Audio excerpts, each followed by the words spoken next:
Discovering Your Family's History, Part 1, Getting Started in Family History Research. My name is Scott Hall from History and Genealogy at St. Louis County Library. This presentation will cover 3 sections: a brief overview of the research process, types of records that offer genealogical information, and some basic information about evaluating those sources. A PDF with a list of resources that you might find helpful is linked in the video description below. Starting out, before logging on to the internet or visiting a library, you should first get an idea of what you already know. Write down names, dates, relationships, and other information about your ancestors. Search your home for documents you might already have. Examples include birth and baptismal certificates, marriage and death certificates, family Bibles and prayer books, obituaries and memorial cards, newspaper clippings, letters and diaries, photographs, and objects such as military uniforms, medals, and other family heirlooms. Talk to relatives and ask them what they know about the family history. Look for a published family history. Someone may have already researched your family or one related to it.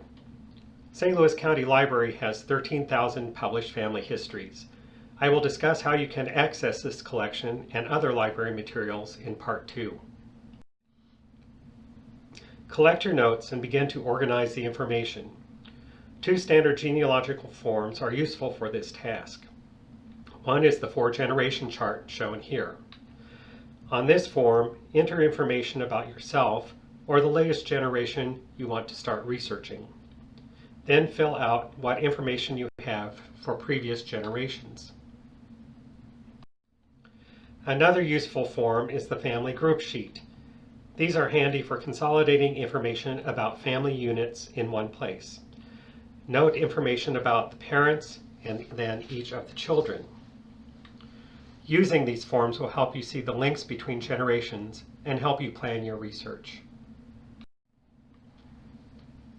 Genealogical forms can be downloaded for free from the St. Louis County Library website. On the left-hand side of any history and genealogy page, click on the Genealogical Forms link in the blue box. The research process.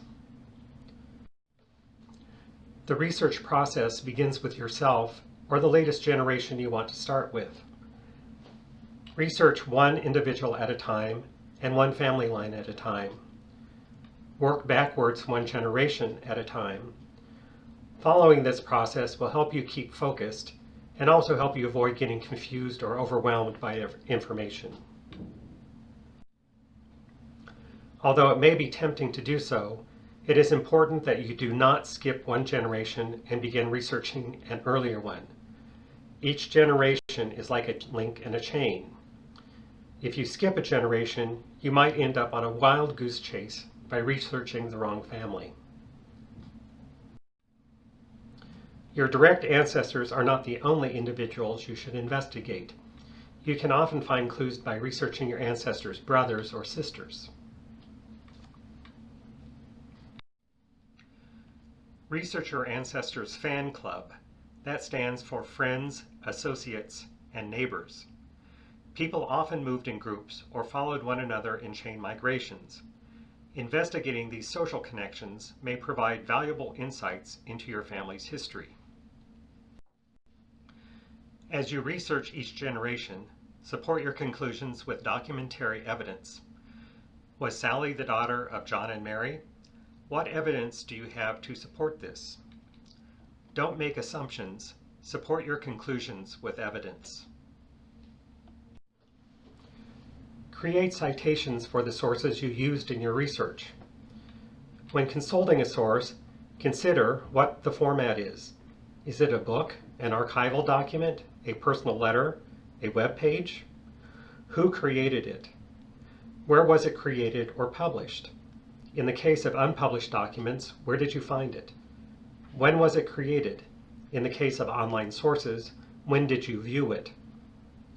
In which volume, page, microfilm reel, URL, etc. did you find it? Using a standard citation format will be helpful and necessary if you plan to publish your research. Evidence Explained by Elizabeth Shown Mills is a guide to citing sources used in genealogical research. The Chicago Manual of Style is another helpful guide. More information about these publications is included in the PDF linked in the video description below. Why should you cite the sources you use? It will allow you to find the document and examine it again if you need to. Other researchers who consult your work might also find the document useful. It lets them know where they can find it so they can examine it for themselves. It documents the evidence behind the information you present. It proves you did your research. Granted, citation is not the most exciting aspect of the family history research process, but taking this step now will save you frustration down the line. You will also find it helpful to make notes about your research activity. As you research, write down whom you are researching, where you did the research, the name of the library, research facility, or database used, for example, when you did the research, what you examined, that is, the documents, websites, archival files, etc., that you examined during a research session. Finally, summarize your discoveries or lack thereof. Did you look at a document and find the birth date you were looking for? Note that. Did you not find it in that document? Note that as well. Documenting your research process will help you remember what you have already done. After spending extensive time researching, it is easy to forget what records you have looked at. Document what you have done so you don't waste time examining the same document again. It helps avoid duplication of effort. Many types of log forms can be downloaded from the internet. See the accompanying PDF for suggestions. You can also create your own custom forms using a spreadsheet or word processing software on your computer. Sources of genealogical information. In this section, I will give a brief overview of standard sources of genealogical information, the types of documents you will want to examine. Federal census records are a basic source of genealogical information. The census is a house-by-house survey conducted by the federal government every 10 years. It is mandated by the U.S. Constitution in order to determine the number of representatives each state can send to the House of Representatives based on population. From 1790 to 1840, census records listed the name of head of household only, but counted other individuals living in the same dwelling. Beginning in 1850, however, each individual living in the house was listed by name. Beginning in 1860, the census not only listed everyone by name, but it also stated their relationships to the head of household. Census records are private for 72 years. The 1940 census is currently available, and the 1950 census will be made public in 2022. The government discovered it could use the census to ask for demographic information beyond just counting the population. Records can include such information as birth year, age at marriage, and year of immigration. For this reason, census records can reveal a lot about our ancestors. Beginning researchers should start by examining census records. They are the backbone of genealogical research because they provide a snapshot of the household unit every 10 years. Official vital records provide data about birth, marriage, and death, and are commonly recorded at the county level. Churches and other religious institutions commonly record information related to rites surrounding birth, initiation, marriage, and death. Church records, for example, often list the names of parents and other family members related to the person for whom the rite is performed. Religious records are valuable sources of vital data when civil records are absent. Civil records in the U.S. typically only date back to the mid-19th century, but churches have kept records recording births and deaths for centuries. Cemetery records often provide more information than just the place of burial. They can indicate birth and death dates, list cause and place of death, and they might list other family members. Court records include those related to wills and probate hearings, divorce records, and criminal and civil trial proceedings. Military service records and pension files can provide a variety of information about an ancestor. Immigration records include passenger ship arrival records and naturalization records. Passenger ship records can indicate when an ancestor arrived in the country, whom he or she was traveling with, and the country of origin. Naturalization records can indicate the date of immigration, when the immigrant became a citizen, the country of origin, and possibly the place of birth. Property records can offer interesting clues to your ancestors' social context, economic activities, and migration paths. Sources include deeds, plat maps, and ownership atlases.